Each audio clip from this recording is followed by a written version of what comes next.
مولاي صل وسلم دائما أبدا على حبيبك خير الخلق كلهم نبوي سيرت سيد الكونين والثقلين محمد په دې خبرونه کې به تاسو ته د رسول الله صلی الله علیه وسلم د ژوند حالات په تفصیل سره وړاندې شي.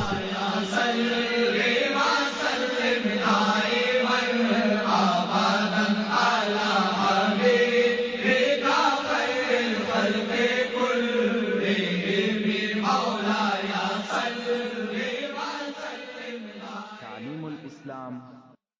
أعوذ بالله من الشيطان الرجيم. بسم الله الرحمن الرحيم.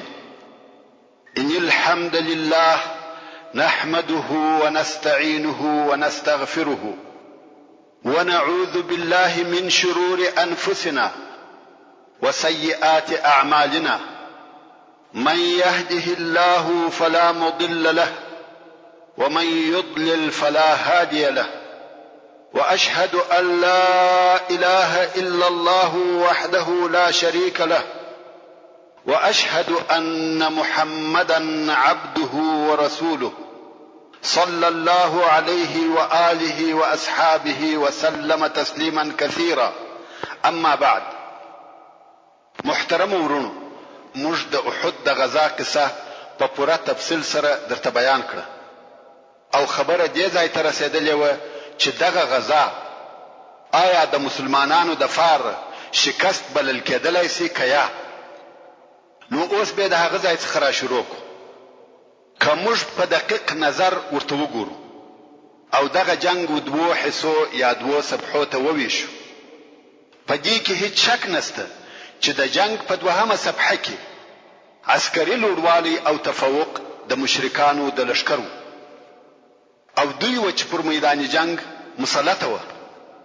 د ارواحو یا انسانانو تلفات د مسلمانانو په طرف کې ډېر او زړه دردونکي وه او د مسلمانانو یوې ډلې د شک وتلې شکست وخوړی، ځکه وتښتېده او لاړه. او د جنگ حالات د مشرکانو په نفع وه. خو بالمقابل هلته یو څو شی شته چې موږ د دې څخه منع کوي چې موږ ووایو چې په دې جنگ کې فتح او بری د مشرکانو وو. هغه دا چې اول د کفارو لشکر دا ونه کولای سوای چې د مسلمانانو مرکز یا قرارگاه ونیسي یا یې تر تسلط لاندې راولي. دوهم، د مسلمانانو د لشکر ډېرې حصې و تیښتې ته رجوع نه ده کړې، که څه هم په لشکر کې ډېره بېنظمي او ګډوډي پیښه سوه، خو بیا هم په شجاعت او قربانۍ سره پر خپل مرکز او د قیادت پر ځای سره راټول او جمع وه. دریم، د مسلمانانو د لشکر څخه یو نفر هم مشرکانو د بندي پر قسم ونه نیوی او مشرکانو د مسلمانانو څخه هیڅ شی د غنیمت پر قسم وانه خستی. څلورم، کفارو د جنگ دریمه صفحه نکړه شروع، سره د دې چې د مسلمانانو لشکر په میدان جنگ کې موجود وو. دوی رهیس وه. په هغه وختو کې دا عادت وو چې فاتحه لشکر به 2 یا 3 ورځې پر میدان جنگ پاتې کېدی، خو مشرکانو دغه ورځ هم پر میدان جنگ نه کړه تېر، بلکې ډېر ژر یې کډې وتړلې. د مخه تر دې چې مسلمانان د میدان جنگ څخه ووځي، دوی میدان جنگ پرېښاوه. پنځم، مشرکانو دا جرأت ونه کړ چې مدینې منورې ته د منځیانو د نیولو یا مالو اخیستلو دپاره ورننوځي، که څه هم مدینه منوره فقط څو ګامه د دوی څخه لرې وه. د مدینې منورې لار و دوی ته خلاصه او د خلکو څخه هم خالي وه. نو دغه ټول شیان او علامې موږ ته په تاکید سره دا راښیي چې هغه څه چې قریشو ته په لاس ورغله هغه فقط یوه فرصه وه چې مسلمانانو ته ډېر تاوان ورسوي، خو په هغه خپل اصلي مقصد کې چې پس له محاصرې دي د مسلمانانو لشکر په کلی ډول سره محو او نابود کې مطلق ناکام شو او ډیر ځله دغه تاوانونه لکه مسلمانانو ته چې ورسېده و فاتح او کامیاب لشکر ته هم پیښیږي. نو دا چې دغه جنگ دی د کفارو د پاره بری او کامیابی وي هیڅ کله داسې نه ده، بلکې د ابو سفیان دغه تلوار چې د میدان جنگ څخه ډیر ژر ووتی موږ ته دا ثابتوي چې دی پر دې بیریدي که د جنگ دریمه صفحه شروع سي د لشکر ماته او شکست خوري. او که موږ د حمراء الاسد په غزا کې د موقف تر نظر وباسو نو دا په تاکید سره ویلای سو چې هو ابو سفیان په بل جنگ کې د خپل لشکر پر ماته بیریدي. نو موږ دغه څېړنې په نتیجه کې دا ویلای سو چې دغه جنگ نه د مسلمانانو د پاره شکست وو او نه د کفارو د پاره بری او کامیابی و، بلکې دا فیصله کوونکی جنگ نه، دا داسې جنگ وو چې هرې ډلې ته د کامیابی او تاوانو خپل حصه ورسېده، چې داسې جنگ ته په حربي اصطلاح کې غیر منفصل جنگ ویل کیږي. او همدغه موضوع ته الله عزوجل د سورة النساء په 103 نمبر آیات کې اشاره کوي او فرمایي: ولا تهنوا في ابتغاء القوم إن تكونوا تعلمون فإنهم يعلمون كما تعلمون وترجون من الله ما لا يرجون وكان الله عليما حكيما. يعني اے مومنانو تاسو د کفارو په جنگ او تعقیبولو کې سستی مکوئ. که تاسو خوږیږئ نو بېشکه چې دوی هم داسې خوږیږي لکه تاسو چې خوږیږئ، او تاسو د الله جل جلاله څخه د اجر او ثواب امید لري چې کفار دغه امید نه لري. او الله جل جلاله پر هر څه عالم دی او د ښه حکمت خاوند دی. نو الله عزوجل دغه دوه لشکره یو د بل سره په دردو او زخمو کې سره مشابه کړ چې د هغه څخه موږ دا را ایستلی سو چې مسلمانان او مشرکان په دغه جنگ کې سره مساوي وو او دواړه ډلې په داسې شکل سره د میدان جنگ څخه ووتې چې یوه هم غالبه نه وه. ورونو مسلمانان باید هیڅ کله د کفارو د جنگ څخه ونه بیریږي، په همت او مړانه باید د کفارو و جنگ ته ورووځي. هو په جنگ کې به مسلمانانو ته دردونه، زخمونه، شهادتونه او تکالیف ورسیږي، خو کفارو ته هم په عین شکل سره دردونه، زخمونه، وژنه، ستړیاوي او تکلیفونه ورسیږي. مګر یو فرق موجود دی، هغه دا چې مسلمانان د دغه دردو او زخمو په مقابل کې د خپل رب څخه امیدونه لري، د ابدي ژوند راحتونه، جنتونه او نعمتونه غواړي، خو کفار هیڅ امید نه لري، فقط دغه دنیوي ژوند دی او هغه هم په دغه دردو. د احد پر غزا الهي تعلیق او تبصره.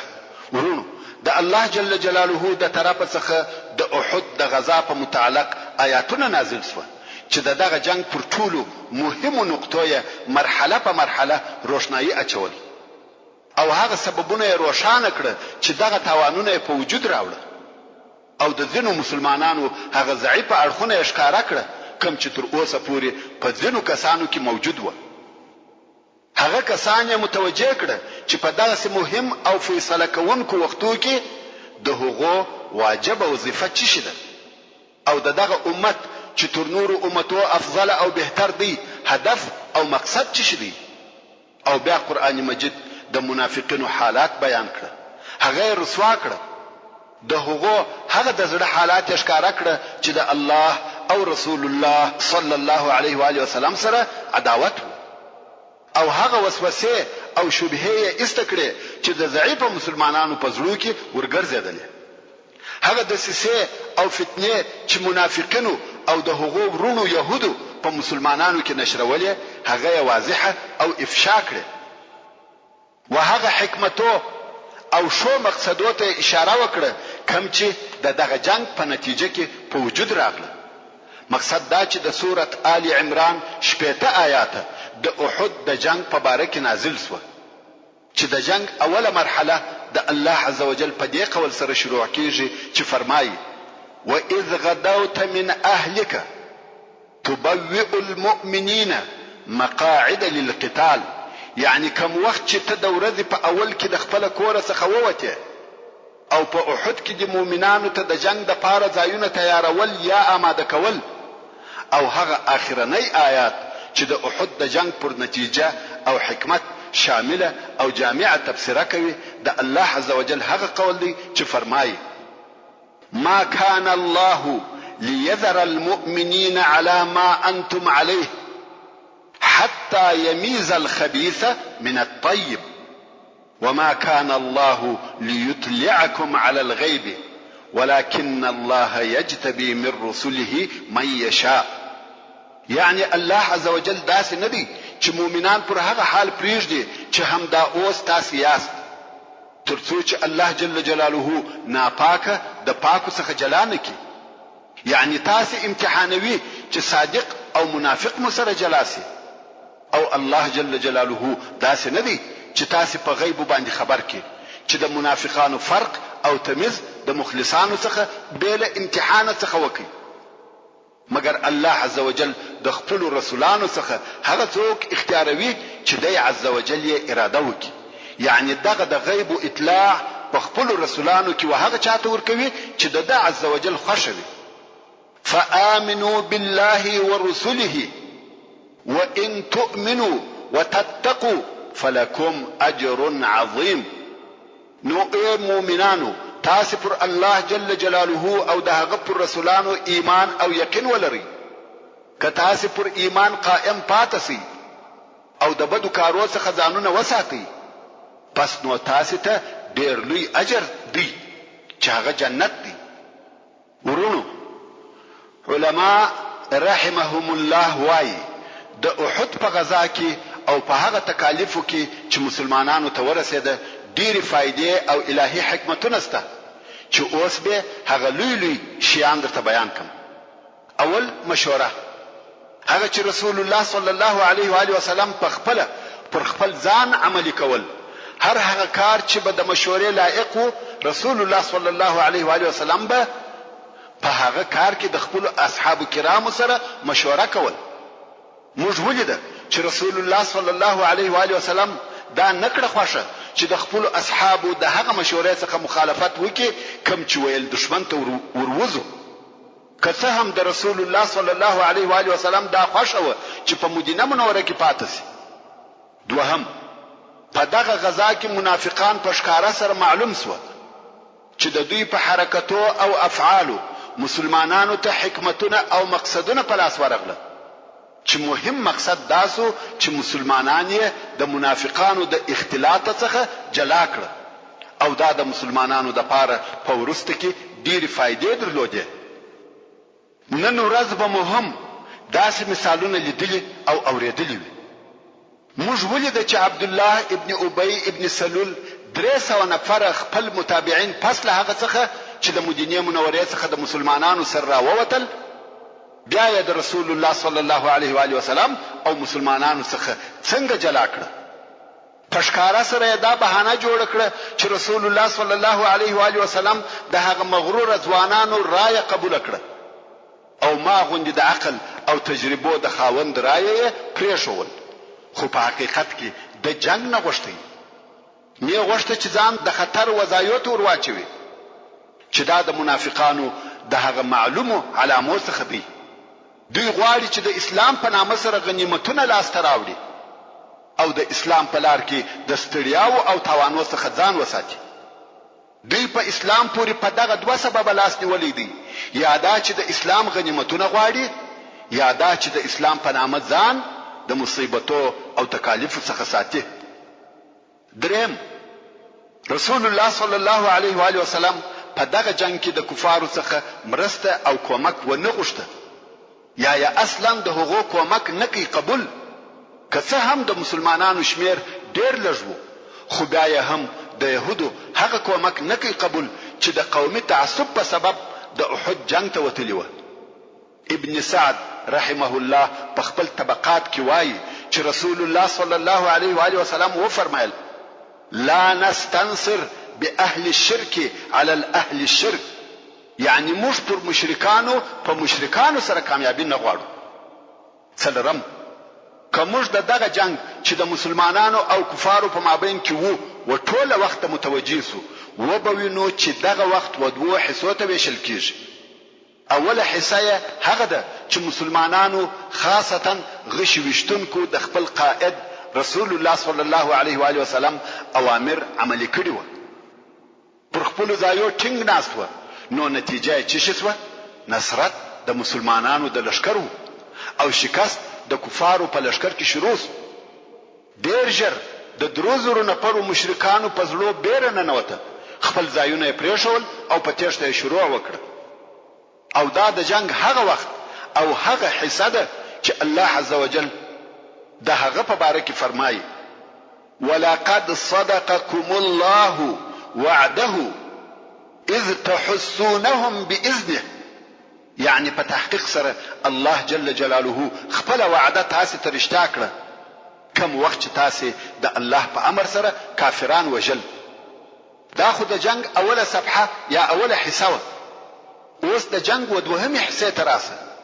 دا هغه حصه ده چې مسلمانانو په مشرکانو پسې ځغستل او د هغو څخه غنیمتونه اخیستل. په دغه وخت کې چې هغه غش وشتونکو د هغه غره څخه چې دوی پر ناست و خپل ورونو ته وکتل چې تورې په لاس په دشمنانو پسې ځغلي، مالونه او غنیمتونه ټولوي، دوی ته هم دا میل او رغبت پیدا سو چې دوی هم د نورو مسلمانانو سره د غنیمتو په ټولولو کې اشتراک وکړي. دغه میل په دوی کې دا فکر پیدا کړي چې د رسول الله صلی الله علیه و آله وسلم د اوامرو وخت پای ته ورسېدی او دوی اوس د هغه اوامرو څخه آزاد دي. پر دوی دا نه ده لازمه چې تر هغو پورې دلته کښېني چې د رسول الله صلی الله علیه و آله وسلم د طرفه امر ورته راځي. نو ویل راځي جنگ خلاصو. دا د دوی اجتهادي فکر یا اجتهاد و.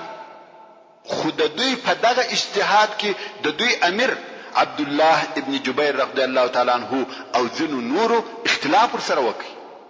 مګر دغه فکر او اجتهاد خاوندان د غره څخه کښته سوه او د غنیمتو په ټولولو کې یې حصه واخیسته.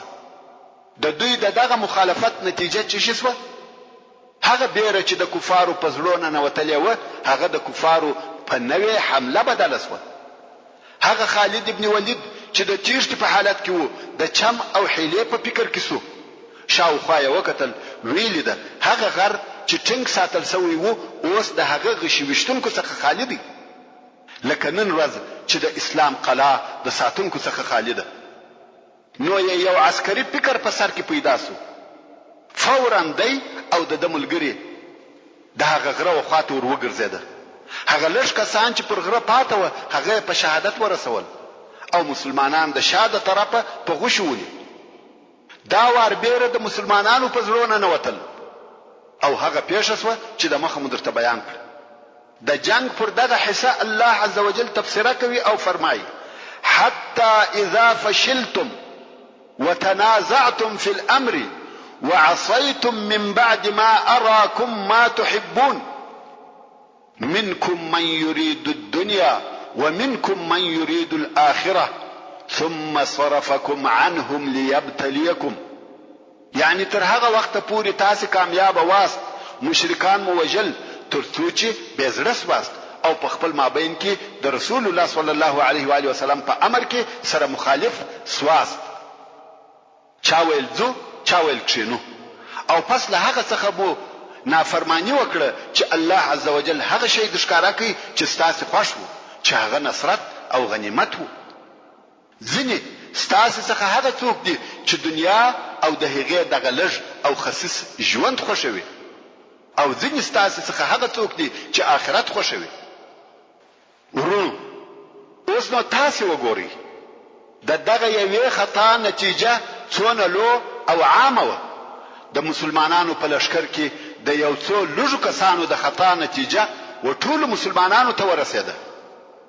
الله عز وجل و مسلمانانو ته د رسول الله صلی الله علیه و آله وسلم د نافرمانی نتیجه ور وښول. ته د هغه لږو مسلمانانو هغه لږ خطا او د نن ورځې د مسلمانانو دغه ډیری او قسم قسم خطاوي او نافرمانی چې د عام او خاصو خلقو د ژوند په هر اړخ کې ویني سره وسنجوه. بیا نو د الله جل جلاله و لطف او کرم ته فکر وکړه چې موږ ولې دغه خپل ګناهو په سبب نه هلاکوي. حتی امر بالمعروف او نهي عن المنکر مو پرې ایښي دي. کته په دغه باره کې فکر وکې نو به د ځینو خلکو د هغه پوښتنې جواب در معلوم سي چې دوی وایي نن ورځ ولې مسلمانان د کفارو په مقابل کې مغلوبه دي، حال دا چې موږ مسلمانان یو او هغه کفار دي. پنځم، موږ ولیدو چې رسول الله صلی الله علیه و آله وسلم د دغه جنگ په دوهمه حصه کې ډېر آزار کړی سو. اوږه یې وکوټل سوه، سر مبارک یې زخمي سو، غاښ مبارک یې مات سو، پر مخ مبارک یې وینې په شدت سره بهېدلې، چې دا ټوله د هغه مسلمانانو د خطا نتیجه وه چې د خپل قائد رسول الله صلی الله علیه و آله وسلم د امر څخه مخالفت وکړي. مګر په دې کې څه حکمت وو چې د رسول الله صلی الله علیه و آله وسلم د وژل کېدو آوازه د مسلمانانو په صفو کې خپره سوه؟ جواب: د رسول الله صلی الله علیه و آله وسلم سره د مسلمانانو ارتباط او د دوی په مابین کې د علیه الصلاة والسلام وجود د مسلمانانو د پاره داسې یو قوت وو چې دوی هیڅ کله د هغه د فراق او جلاوالي تصور نه کړی، او دوی هیڅ دا خیال نه کاوه چې موږ د تر د علیه الصلاة والسلام وروسته د خپل ځانو د یو ځای کېدو یا یو قدرت د جوړېدو طاقت ولرو. نو د رسول الله صلی الله علیه و آله وسلم وفات داسې یو شی وو چې د دوی په زړه کې هیڅ نه ورګرځېدی، لکه دا شی چې دوی د خپل فکرو څخه غورځولی وو. او په دې کې هیڅ شک نشته که دوی د دغه غفلت څخه د رسول الله صلی الله علیه و آله وسلم په واقعي وفات راویښ شوي وای، زړونه به چاودلی وای، هغه ایمانی بنیاد او اساس به رېږدېدلی وای. نو د الهي حکمت څخه یو هم داو چې دغه اوازه په مسلمانانو کې د دې لپاره خپره کړه چې دا هم د دغه عسکري درسو په مابین کې د مسلمانانو لپاره یو لوی تجربه سي، او مسلمانان د دغه اوازې په اوریدلو سره د هغه حقيقي وفات د ورځې لپاره چې خامخا راتلونکې ده د اوس څخه ځانونه آماده او ویښ کړي. او کچیر رسول الله صلی الله علیه و آله وسلم د دوی د مابین څخه رحلت وکړي نو دوی به بیرته وهغه خپل شرک ته نه ګرځي. او د همدغه عظیم درس د پاره هغه آیات د هغو کسانو پر حال د تبصره پر قسم نازل سو کم چې د رسول الله صلی الله علیه و آله وسلم د وجل کېدو د خبر په اوریدلو سره ضعف او سستی ورته پیښ شو. کم چې الله عز وجل فرمایي: وما محمد الا رسول قد خلت من قبله الرسل افإن مات او قتل انقلبتم على اعقابكم ومن ينقلب على عقبيه فلن يضر الله شيئا وسيجزي الله الشاكرين. يعني محمد صلى الله عليه وآله وسلم ندي مگر د الله یو رسول دی. په تحقیق سره تر د علیه الصلاة والسلام د مخه ډیر رسولان تیر شوي دي. ایا کدی صلی الله علیه و آله وسلم مرسي یا شهید کړسي نو تاسو به بیرته پر شا او هغه خپل کفر ته ګرځي؟ او هر څوک چې بیرته هغه خپل کفر ته وګرځي نو هیڅ کله و الله عز وجل ته هیڅ ضرر نه رسوي. او شکر کوونکو بندگانو ته به الله عز وجل ډیر ژر د خیر بدله او جزا ورکړي. نو دغه درس ایجابي او مثبت اثر په هغه ورځ ښکارا سو چې رسول الله صلی الله علیه و آله وسلم واقعا د رفیق اعلی و طرف ته رحلت وکړي. نو دغه د احد اوازه او هغه چې د هغه اوازه په سبب دغه آیات شریف نازل سو مسلمانان یې وش او یو حقیقت ته متوجه کړ.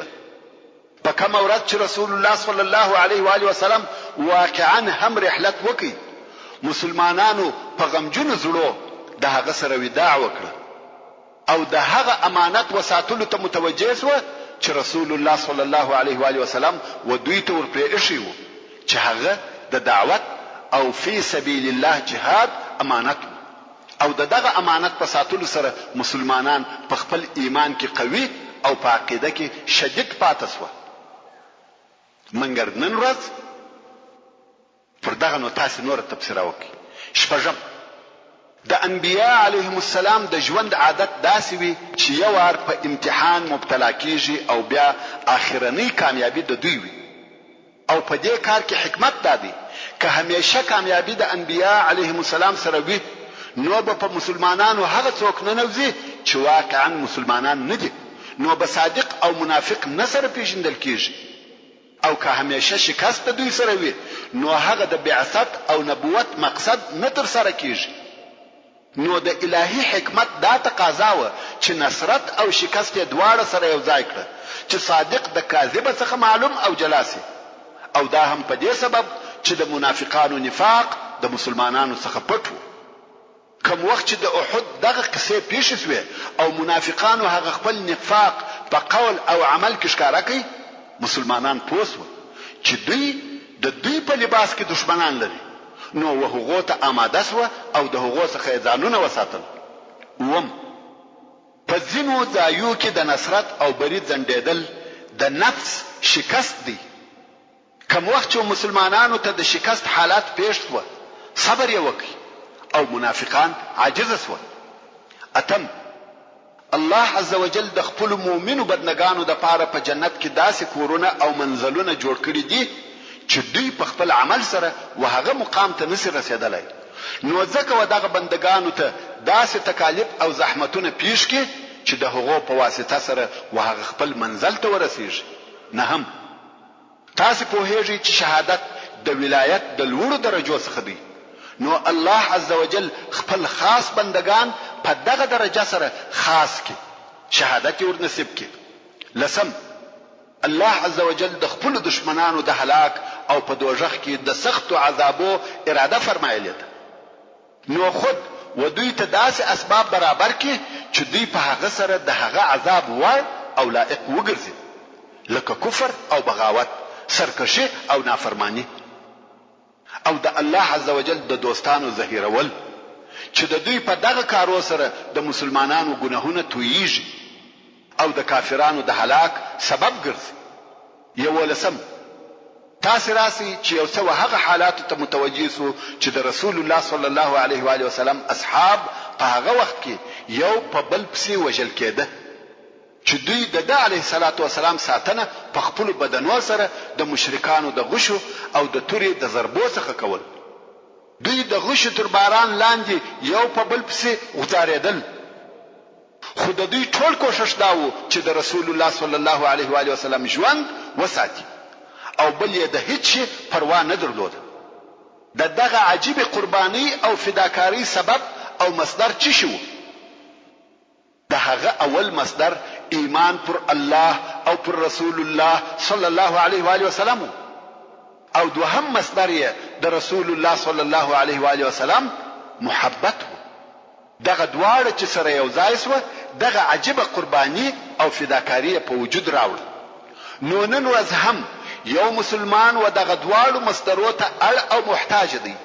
یوازې دا کفایت نه کوي چې یو څوک پر هغه عقیدوي شیانو د ایمان راوړلو دعوه وکړي کوم چې پر هغو ایمان راوړل لازم دي، ترڅو چې زړه د الله او رسول الله صلی الله علیه و آله وسلم په محبت سره ډک نشي. نو ذکر رسول الله صلی الله علیه و آله وسلم په حدیث متفق علیه کې فرمایي: لا يؤمن احدكم حتى اكون احب اليه من والده وولده والناس اجمعين. یعنی تر هغه د یو چا ایمان کامل نه دی ترڅو چې زه هغه ته تر خپل پلار او خپل زوی او تر ټولو خلقو خوش او ګران نسم. او دغه محبت تفصیل او بیان داسې کیږي. الله عز وجل و انسان ته عقل او زړه ورکړي دي. عقل د دې د پاره دی چې په هغه سره فکر وکړي او پر هغو شیانو ایمان راوړي چې پر هغو باندې ایمان راوړل فرض او ضروری دي. او زړه د دې د پاره ورکړي دي چې هغه د هغه چا او هغه شی په محبت کې استعمال کړي چې الله عز وجل د هغه په محبت سره امر کړی دی، او د هغه چا یا شی په بغض او عداوت کې استعمال کړي چې الله عز وجل د هغه په بغض او عداوت سره امر کړی دی. نو کزړه د الله عز وجل او رسول الله صلی الله علیه و آله وسلم او د صالحه بندگانو په محبت نسی مشغول، خامخا به د شهواتو، خواهشاتو او محرماتو په محبت سره ډک سي. او کدا چیرې زړه د شهواتو او خواهشاتو په محبت ډک سو، نو هیڅ کله یوازې عقیده د دې سبب نسی ګرځیدلی چې خپل خاوند د قرباني او فداکاری و یو عمل ته هم آماده کړي. چې دغه حقیقت هغه شی دی چې د تربیه او اخلاق علماو د اولویاتو څخه بللی دی، او تجربو هم دغه شی ثابت کړی دی. د دې لپاره به یو ښکاره مثال درته بیان کوم. د امریکا حکومت دا و نسوای کولای چې هغه شی عملی کړي چې پر هغه ایمان درلودي او د هغه شی پر پایده عقیده درلوده. په 1933 میلادي کال کې د امریکا حکومت یو قانون صادر کړ چې په هغه قانون کې د شرابو استعمالول په عام مجلسو کې منع و. خو پر دغه قانون لږ موده لا نه و تېره سوې چې قانون جوړونکي بیرته پر شا ولاړه او د شرابو د نه څښلو د درد په سبب یې هغه قانون چې دوی پر ځان لازم کړی وو بیرته لغوه کړ او بیرته خپل جامونه په عام مجلسو کې ډکول. مګر بالمقابل هغه د رسول الله صلی الله علیه و آله وسلم اصحاب و چې نسبت د اوسنی عصر و امریکایانو ته د ثقافت او مدنیت د فایدو او ضررو په پوهه کې هیڅ نه و، مګر فقط د الله عزوجل د امر په اوریدلو سره چې شراب مچشي، هغه ژان چې په شرابو ډک و څیرې کړه، هغه خمان چې په شرابو ډک و مات کړه، حتی هغه ګلاسونه چې شراب یې پکښې څښل مات کړه، او په لوړ اواز یې ویل انتهینا یا رب انتهینا، پرې مو شول یا رب پرې مو شول. نو د دغو دوو ډلو په مابین کې دا فرق و چې د صحابه کرامو په زړو کې یو شی و چې د هغه محبت یې درلودی، نو ځکه خپل خواهشات د الله عزوجل د احکامو تابع ګرځولي و. نو دغه قلبي محبت وو چې د رسول الله صلی الله علیه و آله وسلم د اصحابو پر زړه غالب وو، او دغه محبت دوی داسې کړی و چې خپل ژوند د رسول الله صلی الله علیه و آله وسلم تر ژوند قرباناوه، او د رسول الله صلی الله علیه و آله وسلم د ساتنې لپاره د مرګ په غیږ ورتلل. د احد په غزا کې داسې ډیر نادره مشاهد او حالات شته چې دغه قلبي محبت ښکارندوی دي. خو که په دغه اوسنی عصر کې د مسلمانانو زړونه په دغه محبت سره ډک سي، داسې محبت چې دوی یو څه د شهواتو او انانیت څخه لري کې، داسې محبت چې د دوی پر شهواتو او خواهشاتو غالب سي، نو به څه پیښ سي؟ دغه اوسنی مسلمانان به یو نوې مخلوق سي، خپل شان او شوکت به د مرګ د خولې څخه راوباسي، پر خپل دشمنانو به کامیاب سي. که څه هم دغه کار په مخ کې ډېر مشکلات او خنډونه وي، پر هغو ټولو به دغه قلبي محبت په سبب کامیاب سي. او که ته غواړې چې دغه محبت خاوند سي او دغه محبت ته لار پیدا کړې، نو فقط دغه راتلونکي څلور شی عملي که زړه به د الله جل جلاله او رسول الله صلی الله علیه و آله وسلم په محبت ډک سي. اول تر ټولو د مخه د الله عزوجل ټول عبادتونه د زړه په حضور او بیره سره کوه. کله نا کله و الله عزوجل ته دعا عجز او زاری کوه. دوهم د الله عزوجل ذکر او یاد ډیر کوه، همیشه لا اله الا الله او سبحان الله وایه. دریم پر رسول الله صلی الله علیه و آله وسلم درود ډیر وایه، د هغه علیه الصلاة والسلام په سیرت، اخلاق او شمائلو کې فکر کوه. څلورم د الله عزوجل په هغه نعمتو کې ډیر فکر کوه چې تا ته درکړي دي او هغه یادوه.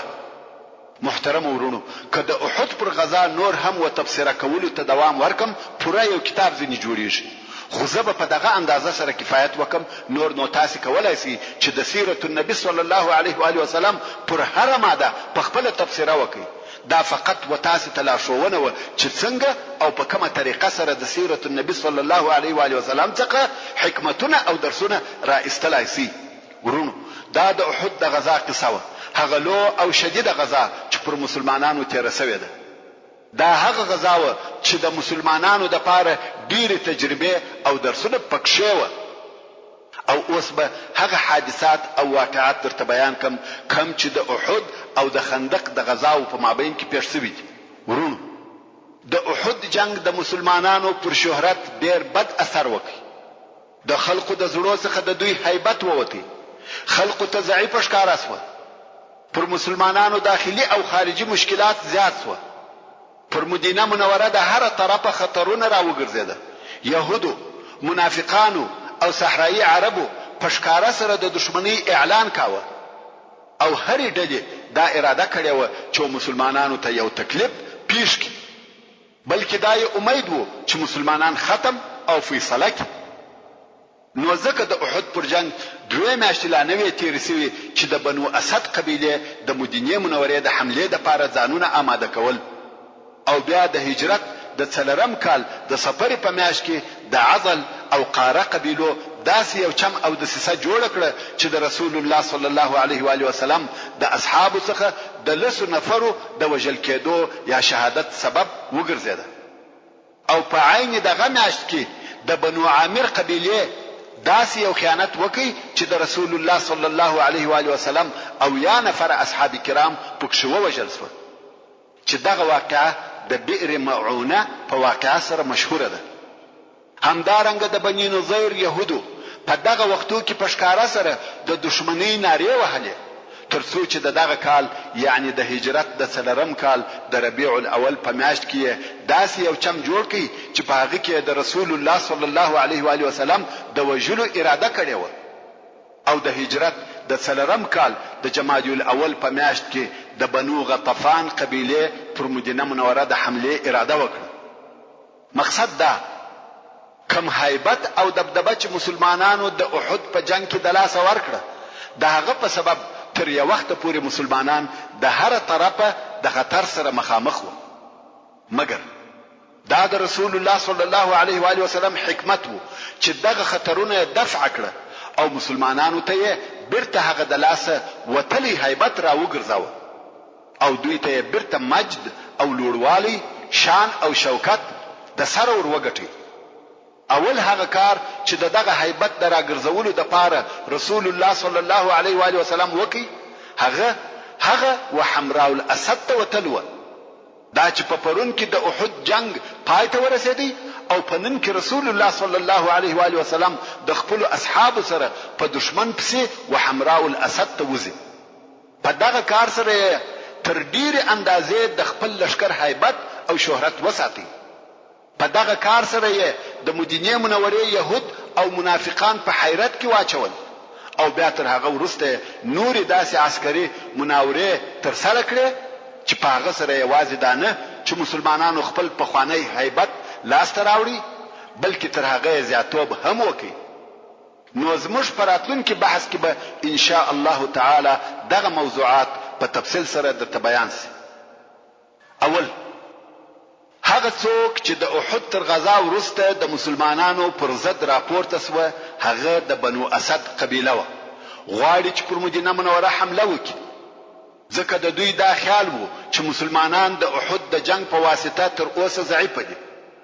نو یې دا فکر کاوه چې پر مسلمانانو په ډیره اساني سره کامیابه کیږي او دغه یې موقع ده چې پر مدینه منوره حمله وکړو او د مدینې منورې خیر او برکت چې مقصد یې میوه او مالونه و یوسف.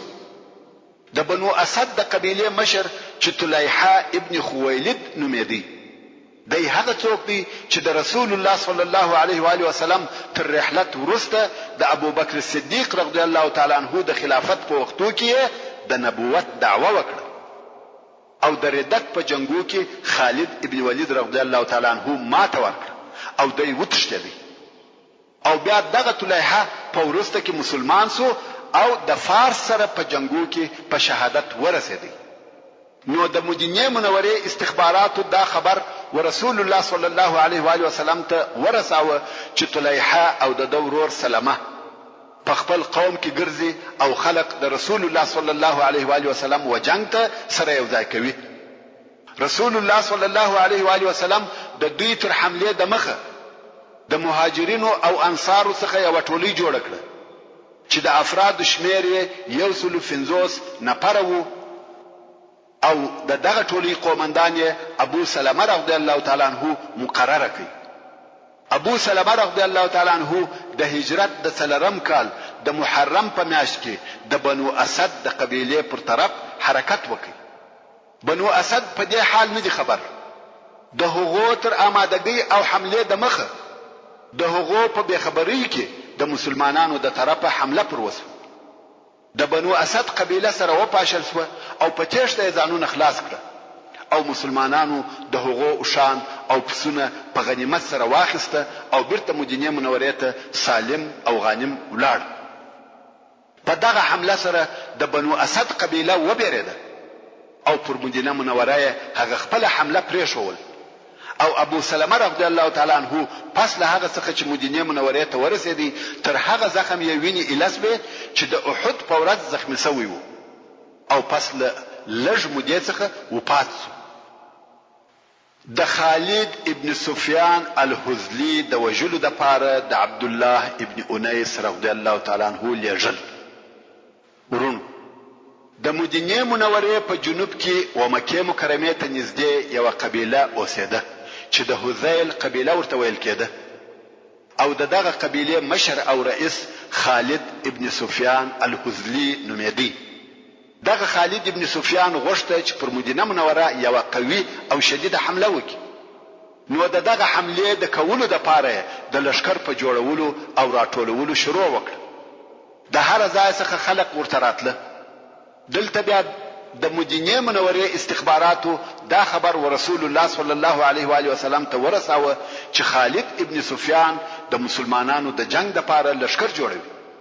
نو رسول الله صلی الله علیه و آله وسلم دا اراده وکړه چې د مخه تر دې چې دای پر مدینه منوره حمله وکړي باید مسلمانان د دې حمله او خطر څخه خلاص. نو رسول الله صلی الله علیه و آله وسلم د اصحاب کرامو څخه یو نفر اختیار کړ چې ډېر هوښیار، ذکی، دلاوره او جنگي پهلوان. دغه سړي نوم عبد الله ابن انیس. رسول الله صلی الله علیه و آله وسلم ورته فرمایل ولارسه کدی وکولای سوای چې خالد ابن سفیان ووجنه ووجنه. عبد الله ابن انیس ویل یا رسول الله زه خالد ابن سفیان پرنګ نه پیژنم. رسول الله صلی الله علیه و آله وسلم و فرمایل هر وخت چې ووینې زړه به د بیر ډکس یعنی ځنی و به بیرېږي. رسول الله صلی الله علیه و آله وسلم د خالد ابن سفیان د پیژندلو د پاره دغه نشانی ورته ویل. خو عبد الله وایي زه دغه خبرې څخه ډېر په تعجب کې شوم ځکه زه هیڅ وخت د هیڅ چا څخه نه وم بیرېدلی او اوس څنګه بیرېږم. خیر عبد الله ابن انیس رضی الله تعالی عنہ د تک د پاره ځان آماده کړ او یوازې رهیس د مدینه منورې څخه قریب تر مکه مکرمه پورې تګ وکړ. دغه سریه ته د عبد الله ابن انیس سریه ویل کېږي ځکه دای په خپل یوازې یو ټولي و چې د یو جنگي عسکري هدف او مقصد د پاره رهیسوي او پر ټول لار یوازې رهیو. پر لار نه د څخه څوک بیریږي او نه په د پروا کېږي ځکه د یو نفر دی او اسلحه هم ورسره نشته. د فقط یو خنجر د ځان سره پټ اخیستی وو، نور نو د باندې نه تور لري نه نور اسلحه. د مازیګر د لمانځه وخت وو چې د بني حذیل و منطقه ته ورسېدی. هلته یې غونډې ته وختي د الله عزوجل په اراده کوم وخت چې د غونډې ته وختي هلته یو نفر ولیدي چې شذ هم ورسره دي. د هغه نفر په لیدلو سره د عبد الله رضی الله تعالی عنہ زړه په بیره ډک شو. دغه سړي څخه ډیر و بیرېدی او دا هغه علامه او نشانی و چې رسول الله صلی الله علیه و آله وسلم د خالد ابن سفیان د پیژنګلوي د پاره ورته ویلی و. عبد الله وایي زه پوسوم چې دغه نفر خالد ابن سفیان دی او زما د مقصد سړی هم دغه دی باید وی وجنم او اوس د مازیګر د لمانځه وخت دی. کلمنځ کوم شاید دی را څخه ولاړ سي او کدی وجنم شاید لمنځ را څخه قضا سي. نو زه د پر طرف رهیم او په اشاره سره لمنځ کوم ترڅو چې خالد ته ورسېدم مال منځ پوره کړی و. خیر خالد ته ورسېدم. خالد پوښتنه راڅخه وکړه چې څوک یې؟ ما ویل د خزاعه د قبیلې یو نفر یم او اورېدلي مې دي چې د محمد صلی الله علیه و وسلم د جنگ دپاره لښکر جوړوي، نو مې دا خوښه وبلل چې ستا سره په دې جنگ کې شریک سم. خالد ویل هو ښه دی. ما نورې خبرې ورسره شروع کړې. خالد زما د طرفه مطمئن او بېغمه و، ځکه زما سره هیڅ اسلحه نسته. نو ده هم مجلس را سره شروع کړي او هغه د ده سره ملګري ښځې زموږ څخه یو څه لرې سوې. عبدالله رضی الله تعالی عنه وایي کم وخت چې ښځې لرې سوې نو مې خنجر راویستی او پر خالد وارونه کوم، تر څو چې دا مې یقین سو چې اوس نو مړ دی. د خالد سر مې پرې کړی او را سره وامېخستی.